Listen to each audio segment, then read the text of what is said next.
When you first log into Pellego, you'll see this Browsing Current MLS Listings page. And it's a page you can access anytime by selecting the Browse button up here or the Pellego logo in the top left corner.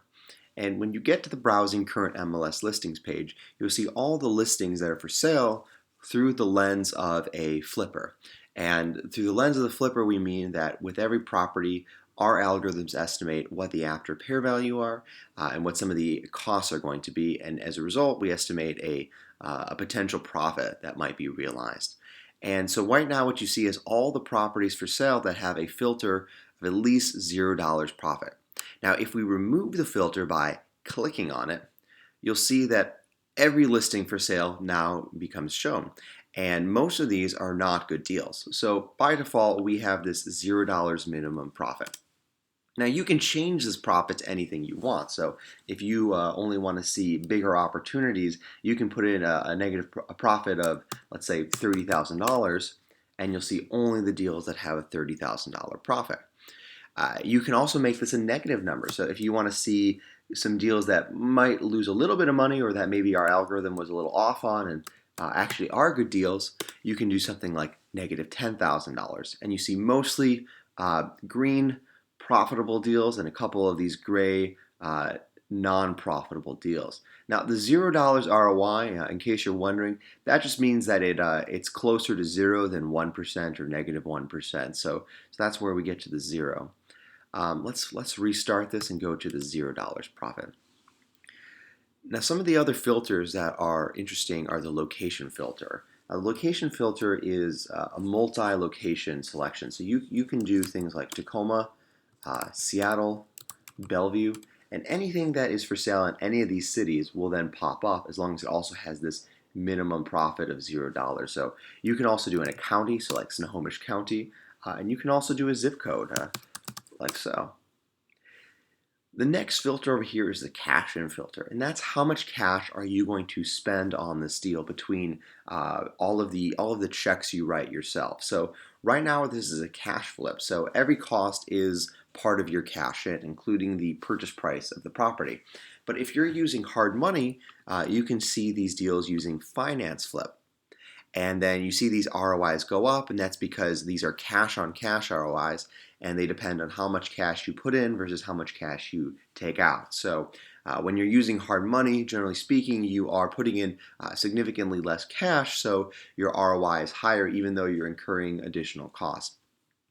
So if let's say you're on finance flip, which is means you spend less money, and you put in $100,000 minimum cash in, then you're only going to see deals. Well, I guess there's nothing right now that we believe is 100,000. Well, that's because it's 10,000.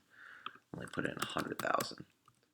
Perfect. 100,000, and you see all the deals that we think you can do for 100,000. Now there's a lower limit because we have standard hard money rates. We assume you're going to put things like 20% down and that you're going to pay your rehab costs out of pocket. There's only so many deals when you get to these lower cash in. And when you go to, let's say, a cash flip, you'll find that there's no deals because there's no property in the greater Seattle area, or at least in these locations, that you can spend $50,000 on with the purchase price and the rehab costs and everything else. So let's get rid of that and let's go back to the filters. So then we have this ROI. Now the ROI, we already explained, this is the cash on cash ROI. It too, you can do a negative ROI, and you can set a minimum ROI, let's say 20%, and then that 3% deal goes away. Also have some advanced search filters. Quickly run through them. We got the beds, baths, square feet. Those kind of speak for themselves. Days on market. How many days has it been since the property was listed for sale? Days listed at price is how many days has it been since the property had a status change or had a price change. So if a property was pending sale and now it is for sale, that would mark that would reset the clock, and it would be 0 days listed at price. Same way, if it had a price change, that would reset it and have 0 days listed at price. So this is a good way to figure out how long has it been since the last major market activity. How long has the property been sitting there with no major changes on that? So you can set both a minimum or a maximum. List price kind of speaks for itself. And then price to ARV, this is kind of a cents on the dollar. A couple of our users have requested this. If you do something like, let's say, 60 cents on the dollar, That means you'll only see listings that have a listing price that is 60% or lower of what the after repair value are. You can also search a specific MLS number there, and you can also set certain things like I don't want to see short sales, or let's say I only want to see short sales, like that. And so you can play around with those and find a way and essentially hone in on the perfect deal that you want. If there's a set of filters that you like using regularly, you can save the new filter here. You can name it. You can even make it a default filter, and you can also get alerts on the filter. And we'll go into the alerts a little bit later. But know that all of that is there if you click this Save Filter button, and then you can see a list of your filters over here. So let's close out these filters over here, and let's get into analyzing a deal. So this is the default setting is this $0 profit, and these are properties that were from today. So they've got this is a price reduced today. This is a new listing today. This is a price reduced. This one's bank owned. This one is short sale. And so let's go ahead and click on this one, which is the first kind of really big deal of the morning. So it's a 2-bedroom, 1-bath. This is the property right here on the left. It's a 2-bedroom, 1-bath, 910 square feet, built in 1922, and you kind of go down and see more things about it. The property on the right are the comparable sales, and there's a whole list of comparable sales. If you click this comparables button, you can see all the comparable sales that our algorithm thinks are the most likely to represent the after repair value version of the subject property. So we rank our properties. Number 1 is the most likely comparable in our algorithm's mind to represent the after repair value. And you can see that instead of being for sale for $96,000 like this one is over here, you can see that this one over here that is essentially the same features sold in October for $205,000, and it's not even a block away. So to give you an idea of why that is, you can see the properties pictures here. This is the one that's for sale for $96,000, and over here is the comparable. And our algorithm has estimated that it thinks this one is an after repair value comparable, and you can see from the pictures that it does look after repair value. This might even be a flip. So, and that one sold for $205,000 in October. So there's a whole list of these you can go through. For instance, there's yet another one. So this is a 917 square feet, 2-bedroom, 1-bath. So it also is quite nice, or quite remodeled. Here's another one. And so you can kind of just go through these properties, and you can see how they're very similar to the subject property. That's because our algorithm is designed from the beginning to try to figure out what the after repair value is, and it does that using these comparable sales. But let's say after you view these, you think, you know what, I see this one, I see mine. Mine's got a smaller bathroom, but I can make it just as nice. It's almost as big. Market might even go up. Who knows? I'm going to set this to be a $200,000 after repair value.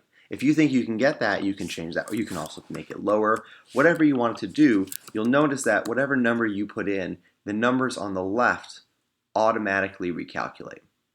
And so let's go over some of those numbers on the left. Now, if you need to take a break for whatever reason, or you want to get back to this property, there's always this save button right here. And the save button will make it so that you can reference this deal with the numbers that you picked always in this saved area. And if you delete a comparable, by the way, because you don't like it, that'll also save when you click this Save Pro Forma. Although new comparables will show up, so that if you want to check out the property in a year or 2 years after you save it, you'll be able to see the newest after repair value and the newest comparable sales. So the purchase price by default is the listing price. You can change that to whatever purchase price you think you'll get. Our algorithm automatically estimates some improvements that we believe the property will need and what the total cost will be. You can change that to whatever you want. So let's say you think it's actually $45,000. You can change it to $45,000. You can also do this one improvement at a time. And you can also change things like you can try to add your line items and then add something like a markup. And so we have a 25% markup, but you can change that to anything you want. The next section is the holding costs. So by default, our algorithm tries to predict what the holding time will be. You might know that this is going to be a 6-month deal instead of a 4-month deal, and you can change that. The biggest holding cost is your interest payments for if you're using a bridge loan like hard money or private money. And right now that's set to 0, and that's because we're not using financing, as you can see down here. If you toggle this toggle, you'll see that that interest payment now gets added. And so if you do a 9-month deal versus a 3-month deal, that number over there is rather significantly changed. So you can kind of check out your deal with or without financing. You can see how your profit, your cash on cash, your cash in, all of that changes. Even your transactional costs changes whether or not you use financing. So let's leave that on. You can see some of your financing costs in your transactions, such as the origination fee that you'll pay. You can open that up and change that. We've got it as 2% of the note. You could change it to 1%, and you can do it of the purchase price or whatever number you want. I don't want to change it, so I'm gonna click cancel. But you can set those to whatever you want. Or maybe you're listing the property yourself and you have a no listing commission, so you could clear that, for instance. Let's just go ahead and let's clear that as an example and save it, and you'll see now we don't have that cost. Now the cash in didn't change there because the listing commission is not a cash cost. It's paid from the sale, so that doesn't affect your total cash in, but it does affect your profit and your cash on cash, because at the end of the day, you get more proceeds from the sale. So you spend the same amount of money and you get more. So it's kind of how those numbers work. You can dive into any of these, and we will in future videos with how we arrive at them or what we think they are, but just know that you can change them to whatever you want. It doesn't also have to be a percentage. Maybe instead of a $960 earnest money check, you just make it a clean $1,000. You can set that right there so that you have that number. You can also, after you've done all this, you can say, I really want this deal, and I'm willing to pay more money. All I need to do is make, let's say, $30,000, and now you can figure out how high you can go in your offer. So this deal that went for sale this morning, we can offer probably about $105,000 if we believe this $200,000 ARV and we believe all the other numbers. We can kind of get a preliminary decision that, hey, we can put in about $105,000. I certainly encourage checking out the property, getting a better feel for the costs and the neighborhood and the comps. But that's kind of how you use the resale section.